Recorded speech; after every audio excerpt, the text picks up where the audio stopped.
महादेव। यह कहानी उत्तर भारत के एक छोटे से गांव की है। गांव का नाम था शिवपुर। हर वर्ष सावन आते ही पूरा गांव ओम नमः शिवाय के जय घोष के साथ गूंज उठता था।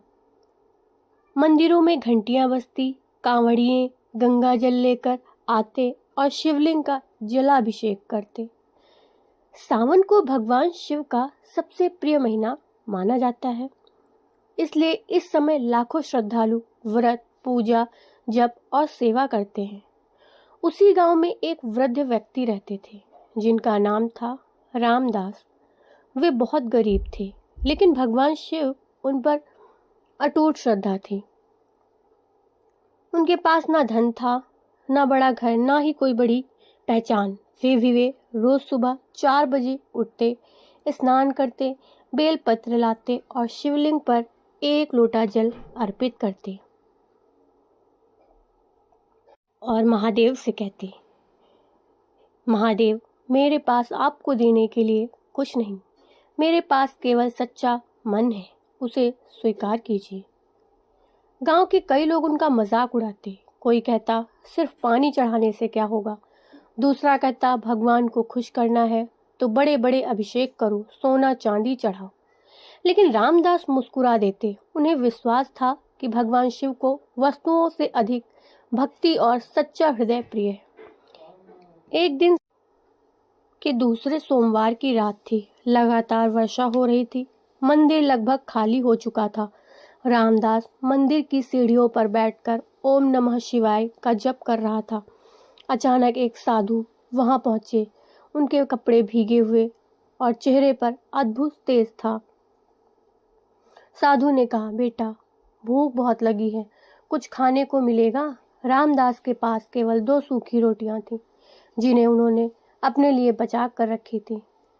उन्होंने बिना एक पल सोचे दोनों रोटियां साधु को दे दी और बोले, बाबा, मेरे लिए तो भगवान शिव हैं, वे मुझे भूखा नहीं सोने देंगे। साधु मुस्कुराए। उनकी आंखों में एक दिव्य चमक दिखाई दी। उन्होंने कहा, याद रखना, भगवान को सबसे अधिक वही भक्त प्रिय है जो अपने हिस्से का सुख भी किसी और को दे देता है। इतना कहकर साधु वहां से चले गए।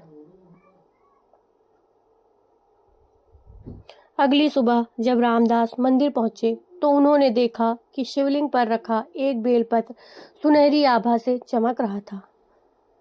पुजारी ने आश्चर्य से कहा, रामदास, कल रात मंदिर बंद होने के बाद यहाँ कोई नहीं आया, लेकिन आज पूरा मंदिर दिव्य सुगंध से भरा हुआ है।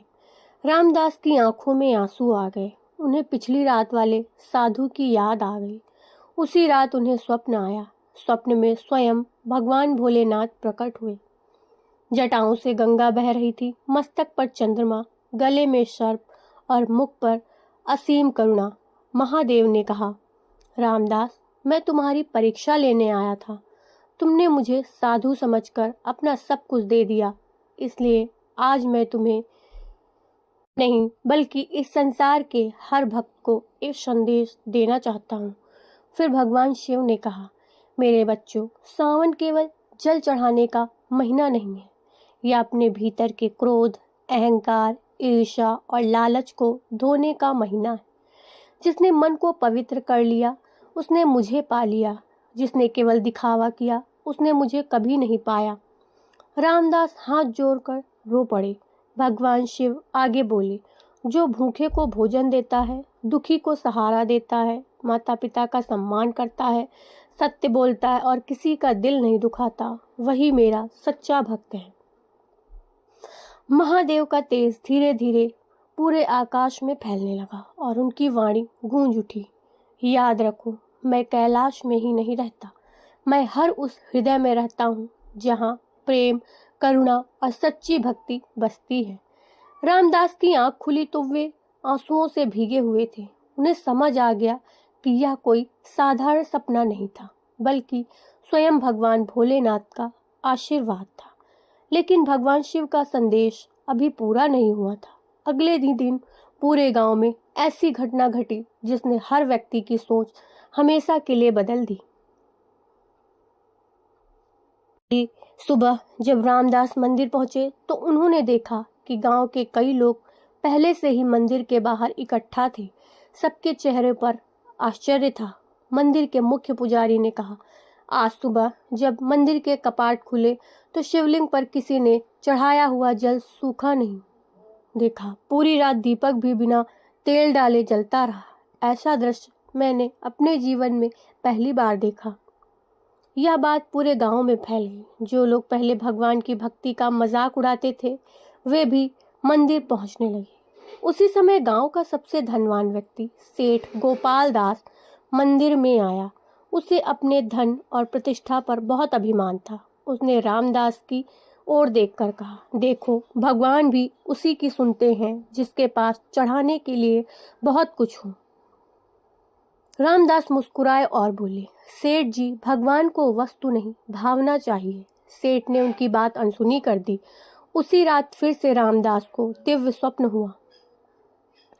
उन्होंने देखा कि चारों ओर हिमालय की बर्फीली चोटियां हैं। बीच में कैलाश पर्वत पर भगवान भोलेनाथ और माता पार्वती विराजमान हैं।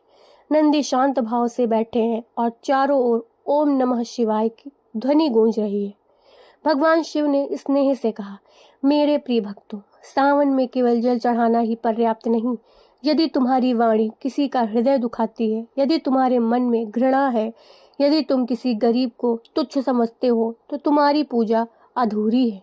फिर भगवान ने अपना त्रिशूल उठाया और बोले, मैं 3 बातों से सबसे अधिक प्रसन्न होता हूँ, सच्ची भक्ति, सच्चा कर्म और सच्चा चरित्र।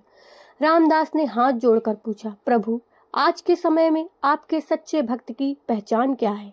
भगवान शिव मुस्कुराए और बोले, जो व्यक्ति अपने माता पिता की सेवा करता है, भूखे को भोजन देता है, किसी की मजबूरी का लाभ नहीं उठाता, ईमानदारी से अपना कर्म करता है और हर परिस्थिति में मेरा स्मरण करता है, वही मेरा परम और सच्चा भक्त है। इतना कहकर भगवान शिव ने अपने कमंडल से जल की एक बूंद पृथ्वी पर गिराई। रामदास ने देखा कि वह बूंद पूरे गांव में प्रकाश बनकर फैल गई। अगली सुबह गांव में एक अद्भुत परिवर्तन दिखाई दिया। जो पड़ोसी वर्षों से आपस में नहीं बोलते थे वे गले मिल रहे थे। जिस परिवार में रोज झगड़ा होता था वहां शांति थी। कई लोगों ने निर्धनों को भोजन कराना शुरू कर दिया। सेठ गोपाल दास ने भी पहली बार अपने गोदाम के दरवाजे पर गरीबों के लिए भोजन एकत्रित करके उनके लिए खोल दिए। उसे समझ आ गया कि धन का अभिमान नहीं, दान का विनम्र भाव ही सबसे बड़ा है। उस दिन शाम की आरती में पूरा गांव एक साथ खड़ा था। रामदास की आंखों में आंसू थे।